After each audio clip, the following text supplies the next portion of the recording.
নমস্কার বন্ধুরা, অ্যাস্ট্রোলজার প্রিয়াঙ্কা চ্যানেলে সবাইকে স্বাগত জানিয়ে আমি প্রিয়াঙ্কা শুরু করতে চলেছি জুন মাসের মাসিক রাশিফল।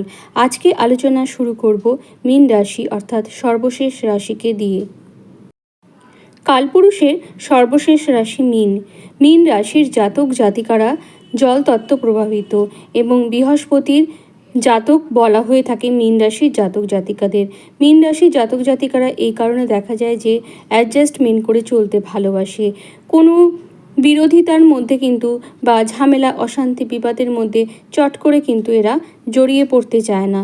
তবে বর্তমানে একদিকে সাড়ে সাথী, অপরদিকে যেহেতু রাহু রাশিতে অবস্থান করছে, এই জন্য কিন্তু মীন রাশির জাতক জাতিকারা মানসিকভাবে শারীরিকভাবে ভীষণভাবে বিপর্যস্ত হয়েছে। আবার দ্বিতীয়পতি মঙ্গল যেহেতু রাহুযুক্ত হয়ে লগ্নে জলরাশিস্থ হয়েছে, এই জন্য আর্থিক ক্ষেত্রেও বেশ কিছু সমস্যা ফেস করছিলেন। তবে জুন মাসে কিন্তু দেখা যাবে যে সেই আর্থিক ক্ষেত্রে বেশ কিছুটা পরিবর্তন কিন্তু তারা ফিল করতে শুরু করবেন। এমনিতেই যেহেতু বৃহস্পতি দ্বিতীয় ভাব থেকে তৃতীয় ভাবে গেছে এবং তৃতীয় ভাবে গিয়ে একাদশ ভাবকে কানেক্ট করেছে, তবুও দ্বিতীয়পতি মঙ্গল যেহেতু রাহুর প্রভাবিত হয়েছে এবং তার তেজ যেহেতু স্বাভাবিকভাবে জলরাশিস্থ হওয়ার ফলে হারিয়েছে, সেই জন্য কিন্তু আর্থিক ক্ষেত্রে বেশ কিছু সমস্যা ফেস করছিলেন মীন রাশি এবং মীন লগ্নের জাতক জাতিকারা। টাকা আটকে যাওয়া, পরিশ্রম করার পরেও মন মতো টাকা আয় না করতে পারা, তার সাথে সাথে টাকার বিভিন্ন কারণে হাত থেকে বেরিয়ে যাওয়া, এই যে ব্যাপারগুলো, সেগুলো কিন্তু মীন রাশি এবং মীন লগ্নে জাতক জাতিকাদেরকে আরও বেশি পরিমাণে হতাশাগ্রস্ত করে তুলছিল। তো এবার জুন মাসে এটা দেখা যাবে, সেটি হলো আর্থিক ক্ষেত্রটা কিন্তু ধীরে ধীরে তাদের রিকভার করতে শুরু করবে। যেহেতু মঙ্গল অশ্বিনী নক্ষত্রে প্রবেশ করবে এবং অশ্বিনী নক্ষত্রের অধিপতি অর্থাৎ কেতু সে সপ্তমভাবে বসে আছে, সেই কারণে দেখা যাবে যে ব্যবসার ক্ষেত্রে তাদের যে টাকা আটকে যাওয়ার সমস্যা হচ্ছিল কেতু অবস্থান করার ফলে, সেই জায়গাটায় কিন্তু অনেকটা টাকা ফিরে পাবে এবং সেই জায়গা থেকে কিন্তু আস্তে আস্তে অনেকটাই রিলিফ পাবে মীন রাশি এবং মীন লগ্নের জাতক জাতিকারা। আবার এদিকে শনি কিন্তু একাদশ অধিপতি মীন রাশি বা মীন লগ্নের জাতক জাতিকাদের মধ্যে, সে কিন্তু দ্বাদশ ভাবে বসে দ্বিতীয় ভাবকে কানেক্ট করেছে। এই জন্য কিন্তু এটি বলা যায় যে ফরেন সেক্টর থেকেও কিন্তু আয় বৃদ্ধি হতে চলেছে মীন রাশি মীন লগ্নের জাতক জাতিকাদের। যেহেতু মঙ্গল শুধুমাত্র যে দ্বিতীয় পতি তা নয়, মঙ্গল কিন্তু নবম অধিপতিও। নবম অধিপতি দ্বিতীয় বসে সে কিন্তু অষ্টম দৃষ্টি তার ভাগ্যস্থানে অর্থাৎ নবম ভাবে পড়ছে। রাহু অবস্থান করার ফলে কিন্তু পিতার সাথে ঝামেলা অশান্তি, তারপরে দেখা যাচ্ছিল যে ভাগ্যের ক্ষেত্রে বাধা, বহু পরিশ্রম করার পরেও কিন্তু মীন রাশি বা মীন লগ্নে জাতক জাতিকারা মন মতো সাফল্য পাচ্ছিলেন না। তাদের যে সুযোগ সেটাই কিন্তু সামনে আসছিল না। এবার কিন্তু দেখা যাবে যে তাদের সুযোগ আসতে শুরু করবে। তবে মীন রাশি মীন লগ্নের জাতক জাতিকাকে নিজের পরিশ্রমের দ্বারা সেই সুযোগকে কাজে লাগিয়ে তাকে ভাগ্যে পরিবর্তন করতে হবে। তবে কিছু কিছু ব্যাপারে মীন রাশিকে কিন্তু একটু ধৈর্য ধরতে হবে, মীন রাশিকে একটু ভাবনা চিন্তা করতে হবে। প্রথম যে ফ্যাক্টর বলবো মীন রাশি বা মীন লগ্নের জাতক জাতিকাদের ক্ষেত্রে, সেটি হলো ডিসিশন মেকিংয়ের জায়গাটা। দেখুন, মীন রাশি যেহেতু জলতত্ত্ব প্রভাবিত একটি রাশি এবং মীন রাশির পঞ্চম ভাব যেহেতু কর্কট রাশি, চন্দ্র প্রভাবিত একটি রাশি এবং তত্ত্বের একটি রাশি, সেই কারণে কিন্তু দেখা যায় যে মীন রাশি বা মীন লগ্নে জাতক জাতিকাদের ডিসিশন মেকিংয়ের জায়গাটা কিন্তু মোটেই ভালো নয়। মাছ যেমন ছটফট করতে থাকে জলের মধ্যে, মীন রাশির জাতক জাতিকারাও ঠিক তেমনভাবেই ছটফট করতে থাকে।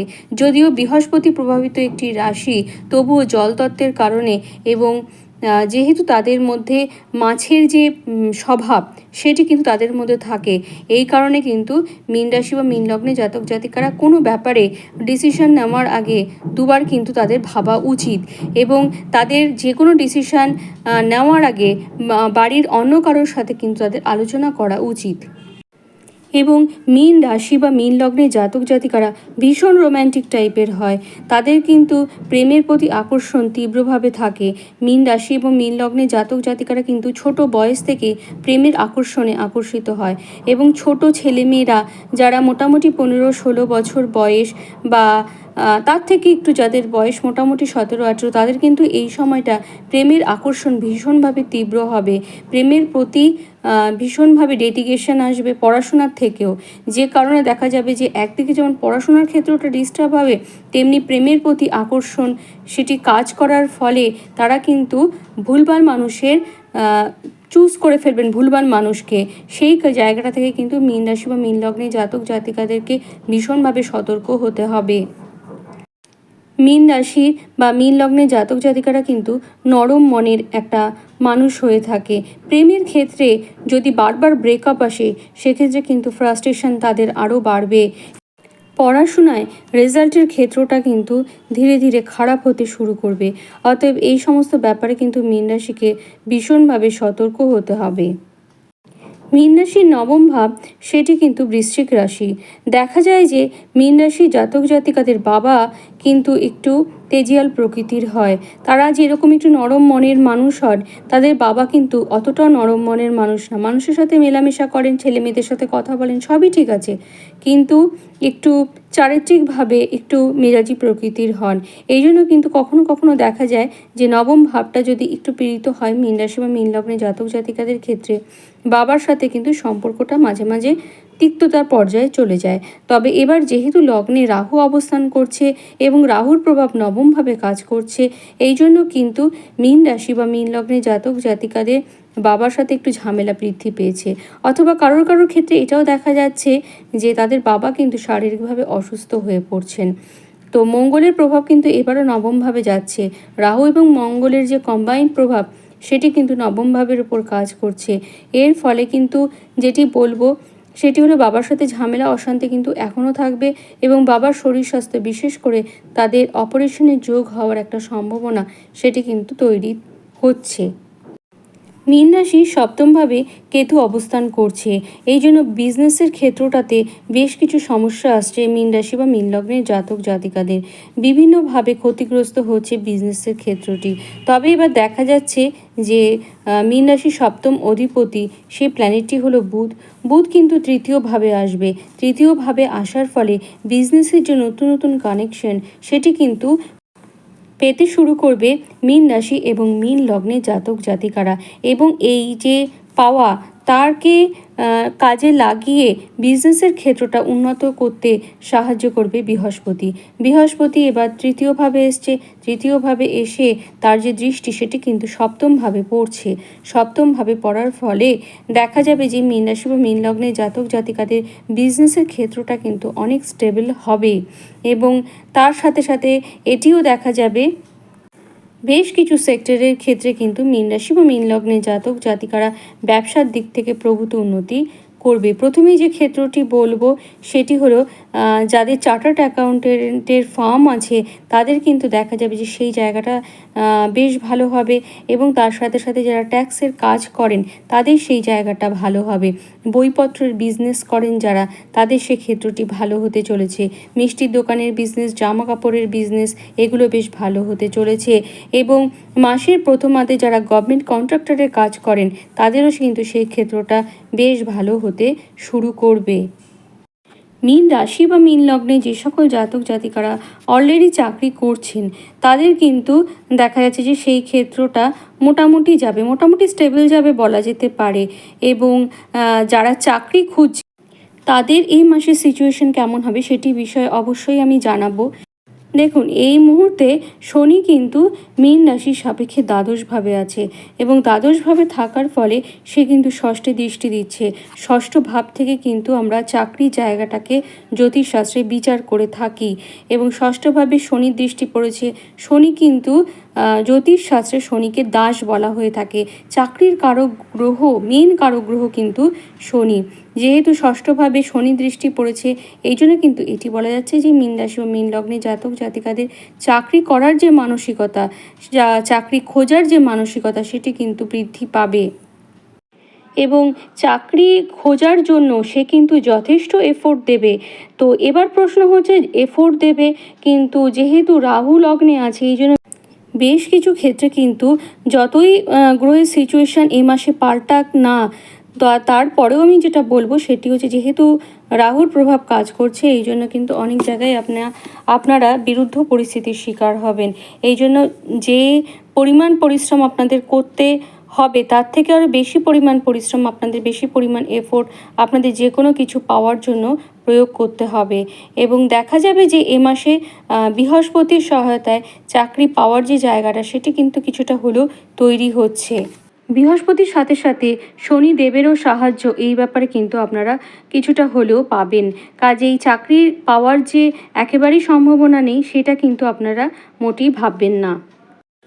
এবার আসছি আপনাদের পারিপার্শ্বিক মানুষদের সাথে কেমন সম্পর্ক থাকবে সে ব্যাপারে। দেখুন, যেহেতু রাশিতে রাহু অবস্থান করছে এবং দ্বিতীয় মঙ্গল অবস্থান করছে, এই জন্য কিন্তু রাহুর দ্বাদশ দৃষ্টি সেটা কিন্তু দ্বিতীয় ভাবের উপর কাজ করছে এবং মঙ্গল সেখানে রয়েছে। ফলে স্বাভাবিকভাবেই মঙ্গল এবং রাহুর যে একটা খারাপ যোগ, সেটি কিন্তু দ্বিতীয়ভাবে রয়েছে এবং সেই কারণে দেখা যাবে যে বাক্যের ক্ষেত্রে রূঢ়তা, রুক্ষতা সেটি কিন্তু ভীষণভাবে বৃদ্ধি পাবে। হ্যাঁ, এটি ঠিক কথা যে রাহুর দ্বিতীয়ভাবে প্রভাবের ফলে এবং মঙ্গল যেহেতু নিজের ঘরে আছে, আপনাদের আর্থিক যে অগ্রগতির ইচ্ছা সেটা কিন্তু বাড়বে, কিন্তু তার সাথে সাথে কিন্তু বাক্যের ক্ষেত্রেও কিন্তু বেশ সমস্যা আপনাদের তৈরি হবে, যে কারণে কিন্তু আত্মীয় স্বজনদের সাথে, বিশেষ করে মেয়ে জাতিকা যারা আছেন তাদের সম্পর্কে বলছি, শ্বশুর বাড়ির সাথে কিন্তু সম্পর্ক খারাপ হবে যদি না আপনাদের কথাবার্তাকে সংযত করতে পারেন। এবং মীন রাশির ক্ষেত্রে আরেকটি প্রভাব দেখা যাচ্ছে, শনির কিন্তু তৃতীয় দৃষ্টিও দ্বিতীয় ভাবের ওপর পড়ছে, অর্থাৎ মীন রাশির দ্বিতীয় ভাবে পড়ছে। হয়তো কিন্তু দেখা যাবে যে আপনারা অপ্রিয় সত্যি কথা বলছেন, সেটার জন্যে কিন্তু আপনারা শ্বশুর বাড়িতে কোণঠাসা হয়ে পড়ছেন। তবে আশেপাশের মানুষের সাথে সম্পর্কর ক্ষেত্রটা অনেকটাই বেটার হবে। যেটা দেখা যাচ্ছিল যে কেতু সপ্তমভাবে থেকে তৃতীয়ভাবে একটা প্রভাব তৈরি করছিল এবং আশেপাশের সাথে মেলামেশা আপনাদের টোটালি বন্ধ হয়ে গেছিল, সেই জায়গাটায় কিন্তু কিছুটা হলেও উন্নতি হবে এবং দাম্পত্য জীবনেও কিন্তু আপনাদের ভীষণ সমস্যা তৈরি হচ্ছিল। যাদের জীবন সঙ্গী বা সঙ্গিনী আছেন তাদের ক্ষেত্রে কিন্তু তাদের প্রতি একটু ক্ষোভ, আপনাদের সন্দেহপরায়ণতা, এই ব্যাপারগুলো কাজ করছিল, একটা মিসকমিউনিকেশান তৈরি হচ্ছিল এবং এই কারণে কিন্তু দেখা যাচ্ছিল যে হয়তো কোনো কারণ নেই, ছোটোমাটো কারণের জন্য আপনারা স্বামী স্ত্রীরা ঝগড়াঝাটিতে জড়িয়ে পড়ছেন। এবার বৃহস্পতির প্রভাবে কিন্তু সেই জায়গাটাও বেটার হতে চলেছে, সম্পর্কের ক্ষেত্রে অনেকটাই স্টেবিলিটি ফিরবে। এবং আরেকটি যেটি ব্যাপার বলবো সেটি হচ্ছে, কিছু টোটকা কিন্তু আপনাদের ফলো করতে হবে এই মাসে। রাহু যেহেতু রাশিতে অবস্থান করছে বা লগ্নে অবস্থান করছে, সেই জন্য কিন্তু মীন রাশি বা মীন লগ্নের জাতক জাতিকারা নিজেকে নিয়ে কিন্তু একটু অবসেসড হয়ে পড়বেন। আমি বলবো যে মীন রাশি এবং মীন লগ্নের জাতক জাতিকারা অহেতুক কিন্তু ইন্টারনেট সার্চ করবেন না, এতে কিন্তু রাহুর যে বাজে প্রভাব সেটি বাড়ে। শিক্ষামূলক কিছু দেখার জন্য ইন্টারনেট সার্চ করুন, ঠিক আছে, আদারওয়াইজ কিন্তু ইন্টারনেটে বেশি অ্যাডিক্টেড হয়ে যাবেন না। দ্বিতীয় যে টিপসটি দেব সেটি হলো, বাড়ির মধ্যে যেটি সবথেকে পবিত্র স্থান, সেখানে বসে কিন্তু আপনারা ধ্যান করবেন, জপ করবেন এবং মহামৃত্যুঞ্জয় মন্ত্র পাঠ করবেন। এটি অবশ্যই আপনাদের কিন্তু করতে হবে। এবং তৃতীয় যে টিপসটি দেব সেটি হলো, যেহেতু শনির সাড়ে চলছে, হনুমান চালিসা অবশ্যই আপনাদের কিন্তু পাঠ করতে হবে। সেই সাথে সাথে শনিবার দিন আপনারা কিন্তু শনি মন্দিরে যাবেন, সেখানে সর্ষের তেল দান করবেন বা সর্ষের তেলের প্রদীপও জ্বালাতে পারেন এবং তার সাথে কালো তিল দান করবেন। এতে কিন্তু শনিদেব খুশি হবে এবং শনি সাড়ে প্রভাব অনেকটাই কমবে। বয়স্ক মানুষদেরকে, গুরুজনকে যতটা সম্ভব সম্মান করে চলুন, তাদের কথা শুনে চলুন, এতে কিন্তু আপনাদের ভালো হবে। আশা করি এ মাস আপনাদের ভালো যাবে, সেই কামনা জানিয়ে আজকের মতো ভিডিওটা এখানেই শেষ করছি। নমস্কার।